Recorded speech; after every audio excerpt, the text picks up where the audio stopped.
Friends, welcome to my channel. আজকে আমি তোমাদের সাথে একটা নিউ ভিডিও শেয়ার করবো। তো এইটা হচ্ছে আমাদের ম্যানেজার মশাই, এই কিন্তু আমাদের এখন পার্লারটাকে দেখাশোনা করবে। তার কারণ হচ্ছে আমরা যাচ্ছি হচ্ছে একটা বাড়িতে, মানে একজনকে সমস্ত কিছু করাতে। তো এদিকে কিন্তু কাস্টমার কিন্তু মানে এসেই যাচ্ছে বলে না, মানে যখন আসবে না তো তখন আসবেই না, আর যখন আসবে তো আসবেই। তো যাই হোক না কেন, কাস্টমার লক্ষ্মী তো, কাউকে কখনো অপমান করতে নেই। তাই কিন্তু আমরা কাজ করে তারপরে আবার বেরিয়ে পড়েছিলাম। তো ওইদিকে দিদি দাদাকে বলতে গেছিলো যে আমরা এখন যাচ্ছি, আসতে দেরি হবে। আর এদিকে কিন্তু আমি কিন্তু ঘুর করছিলাম।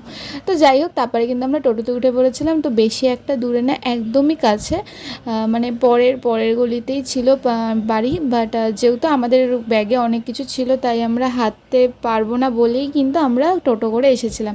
তো এদিকে কিন্তু এসেই কিন্তু ঝটাপট করে কিন্তু সমস্ত কিছু রেডি করা হয়ে গেছিলো।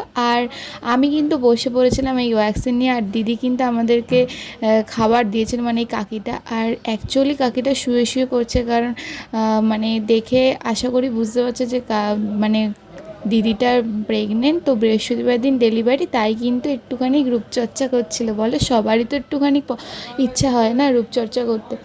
তো যাই হোক না কেন, আর এদিকে কিন্তু আমি কিন্তু ভিডিওটা কন্টিনিউ করছিলাম। আর হঠাৎ করে দিদির মনে পড়েছে যে অনেক কিছু আনেনি। তো দিদি কিন্তু প্যাকটা লাগিয়ে কিন্তু পার্লারে চলে গেছিলো।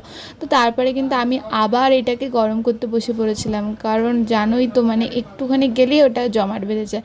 তো তারপরে আমার কাজও হয়ে গেছে, দিদিরও কিন্তু ফেসিয়াল প্রায় কমপ্লিট। আর আমি কিন্তু লাস্টে ফেসিয়ালের ওটা তুলে ফেলেছিলাম, কারণ দিদির আসতে দেরি হচ্ছিলো। আর দিদি কিন্তু পেডিকিওর করতে বসে পড়েছে, আর আমিও কিন্তু বাড়িতে পেডিকিওর করছি। তো বলো আমার পাটা কীরকম লাগছে। আর এদিকে কিন্তু আমাদের সমস্ত কিছু কমপ্লিট হয়ে গেছে, তারপরেই হঠাৎ করে কারেন্টটা চলে গেছে। মানে ভাগ্যটাও সত্যি, মানে আমাদেরও কমপ্লিট হয়েছে, আর মানে কারেন্টও বলছে তোরা এখন বসিস না, বাড়ি চলে যা। মানে কারেন্টও আমাদেরকে বিদায় করে দিচ্ছে। তো যাই হোক না কেন, তো 2:30 বাজে তখন, তার জন্য আমরা কোনো টোটো পাইনি। তাই কিন্তু সমস্ত কিছু নিয়ে হাঁটতেই শুরু করলাম। আর এদিকে কিন্তু দেখছিলাম কোন গাছে কীরকম আম হয়েছে। তো যাই হোক না কেন, আমরা কিন্তু ভেবো না যে কোনো আম চুরি করেছি বা কিছু। তো তারপরে কিন্তু আমরা দেখলাম যে পার্লারটা পুরো অন্ধকার হয়েছে, মনে হয়েছে মানে কি বলবো, মানে কেমন একটা লাগছিলো। তো তারপরে কিন্তু আমরা তাড়াতাড়ি করে গুছিয়েও নিয়েছিলাম। আর এদিকে কিন্তু আমি আবার ভিডিও করছিলাম। আর আমাদের কিন্তু ম্যানেজার বাবু কিন্তু ওই পাশেই বসা ছিল। আর ম্যানেজার বাবুটা কে, তোমরা যদি বুঝে থাকো তাহলে আমাকে একটুখানি কমেন্টে বলো তো। আর এটা কিন্তু অক্ষয় তৃতীয়ার কিন্তু টিপ। তো টিপটা আমি ক্লিন করে নিয়েছিলাম, কারণ আমার না খুব অ্যালার্জি হয়, তার জন্য কিন্তু আমি ক্লিন করে নিয়েছিলাম। আর এদিকে দেখো আমার স্কিনটা এতটাই ডার্ক লাগছিলো, কি বলবো। ওর জন্য কিন্তু আমি বারবার ধরে মানে ক্যামেরাটাতে হাত দিয়ে ঠিক করার চেষ্টা করছি। তো তোমরা একটু করে বলে দাও না যে কীভাবে এটাকে আমরা, মানে আমি বিশেষ করে এটা ঠিক করতে পারবো। বাট মানে একদমই বাজে লাগে, মানে এতটাই ডার্ক লাগে, মানে বলারই মতো না। দেখো মাঝে মধ্যেই ডার্ক হয়ে যাচ্ছিলো, বাট এতটা কিন্তু ডার্ক না। তো যাই হোক না কেন, তারপরে কিন্তু এদিকে দিদি কিন্তু গুছাচ্ছিলো, আর ওইদিকে কিন্তু আমিও কিন্তু একটু খেয়ে নিয়েছিলাম। তারপরে হঠাৎ করে দেখি আবার একটা কাস্টমার এসেছিলো। আর এদিকে কিন্তু খাওয়া কিন্তু কমে না, একটু আগে খেয়েছি, তারপরে আবার কিন্তু আম মাখতে বসে পড়েছিলাম আমি। এদিকে দিদি হচ্ছে মানে কাজ করছিল, আর আমি কিন্তু আম মাখা নিয়ে বসে পড়েছিলাম আম মাখতে। তো ফার্স্টে কিন্তু এই আমটা কিন্তু আমরা দিদিবাড়ির দিয়ে আগের দিন আমরা পেরে নিয়ে এসেছিলাম। তো যেহেতু 9 তারিখে আমি আসিনি, মানে 9 তারিখে আমার একটা স্পেশাল দিন ছিল। তো যারা ভিডিওটা এখনও দেখোনি 9 তারিখে, তোমরা প্লিজ ফেসবুক পেজে বা ইউটিউবে চ্যানেলে গিয়েও দেখে এসো। আর এদিকে কিন্তু দেখো আমি কিন্তু কেটে নিয়েছি, আর দিদি কিন্তু একটু পিস করে দিয়েছিল, আর আমি কিন্তু ছোটো ছোটো করে কেটে তারপরে কিন্তু নুন লঙ্কা নিয়ে বসে পড়ছি। যেহেতু পার্লার, এখানে তো আর মানে সমস্ত আইটেম তো থাকবে না, তার জন্য যেইটুখানি ছিল সেইটুখানি নিয়েই বসেছি। আর এদিকে আমার কিন্তু ঢং অলরেডি শুরুই হয়ে গেছে। তো ওইদিকে দিদিও কিন্তু হাসছিলো। তো আমি কিন্তু এখানে নুন আর লঙ্কাটা দিয়ে, মানে বিট নুন ছিল আর কাঁচা লঙ্কাই ছিল, আর কিছুই ছিল না।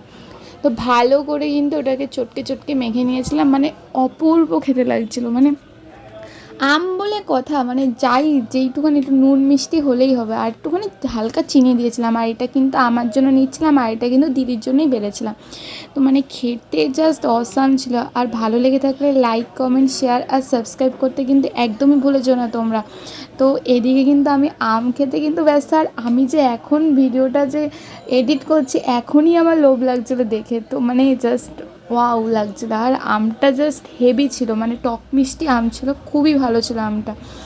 আর এদিকে কিন্তু মানে আমাদের কিন্তু পার্লারের কাজ প্রায় কিন্তু কমপ্লিটের দিকে, মানে রাত্রি অনেকটা হয়ে গেছিলো, তো আমারও কিন্তু ছুটির টাইম চলে এসেছিলো। আর এদিকে কিন্তু সন্ধ্যাবেলাতে দিদির বন্ধু এসেছিলো অক্ষয় তৃতীয়ার দিন, তো তার জন্য কিন্তু আবার একটুখানি খাওয়া দাওয়া হয়েছিল। তো মিষ্টি আমি ভালো খাই না, তাও কি করব, মিষ্টি এনেছিল দিদি, তো তার জন্য মিষ্টিটা খেয়েছিলাম। আর এই লাস্টে এই দুধটুকু না ফেলে দিয়েছিলাম, বাট আমার না খুব একটা বলতে ভালো লাগেই না। আর 8:30টাও বেজে গেছিলো, তারপরে কিন্তু তাড়াতাড়ি করেই আমি বেরিয়ে পড়েছিলাম।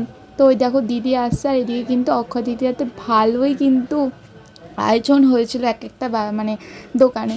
আর দিদির কিন্তু পয়লা বৈশাখে পুজো, তাই কিন্তু দিদি তেমন কিছু করেনি। আর এদিকে দিদির কিছু কেনাকাটা ছিল বলে দিদির সাথেই আমি এসেছিলাম স্টেশনে, তাই দিদি একটুখানি কিছু কিনে নিল টুকটাক, আর আমিও কিন্তু এদিক দিয়ে একটুখানি ভিডিও করে নিচ্ছিলাম। তো তারপরে আমারও লোক চলে আসলো, মানে আমার একটা দাদা আর একজন চলে আসলো, তো তাদের সাথেই কিন্তু আমি আবার বাড়ির দিকে রওনা দিয়েছিলাম। তো ভিডিওটা ভালো লাগলে থাকলে প্লিজ একটু সাবস্ক্রাইব করে দিও, আর আমার ফেসবুক পেজটাকে একটু লাইক করে দিও। আমার ফেসবুক পেজের নাম হচ্ছে শ্রেয়সী কর্মকার অফিসিয়াল। আজকের মতন কিন্তু ভিডিওটা এখানেই শেষ। Thanks for watching my video.